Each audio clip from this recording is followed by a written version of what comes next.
good week of Outlander. I'm so glad I don't have to wish for the time-traveling stones to go back to Season 3. Jaime has signed his allegiance to the crown in exchange for 10,000 acres of land in North Carolina. He has once again willfully chosen the losing side of a revolution, but at least he has a homestead and a place to build his house.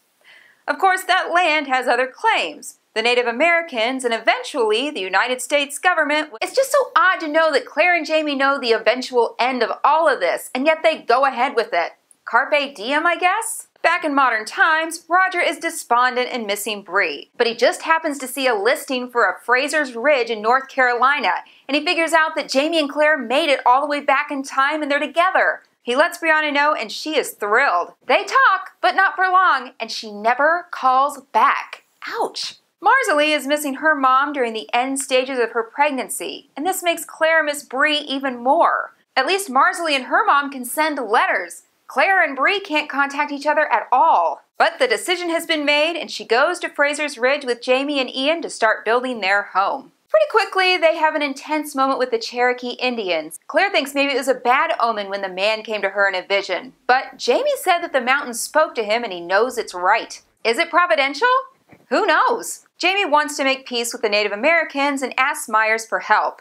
He teaches him a phrase and offers to take a peace offering to the tribe in his name. Jaime thinks this makes sense and tells him to go for it. The family is now on high alert but continue living their lives, hunting, fishing, shooting guns, things people still do in North Carolina. The only difference is now you can use indoor plumbing if you choose. In the middle of the night, the whole crew wakes up because their horse comes back with a big bear slash right on its front leg. But the fear of a bear attack on a person comes to fruition when Myers comes back slashed to pieces. It is gruesome and very graphic. Thankfully, Claire is a doctor though, so she just handles it. But Jaime, he's out of there. He's got to get that bear. And it's all kind of a flashback to his Uncle Dougal. If you remember in the first season, a man is killed by a wild boar. The first thing Dougal does is go back to that boar and kill it. But when Jaime gets into the altercation with the bear, it quickly becomes obvious that the bear is really a person dressed up like a bear, with claws. And while they show Jaime fighting with the bear person, they flash back to the Cherokee and they're having some kind of tribal ritual and they are somehow involved. Eventually, Jaime kills the bear man with a stake to the heart. Nah, he wasn't a vampire. Wrong woods.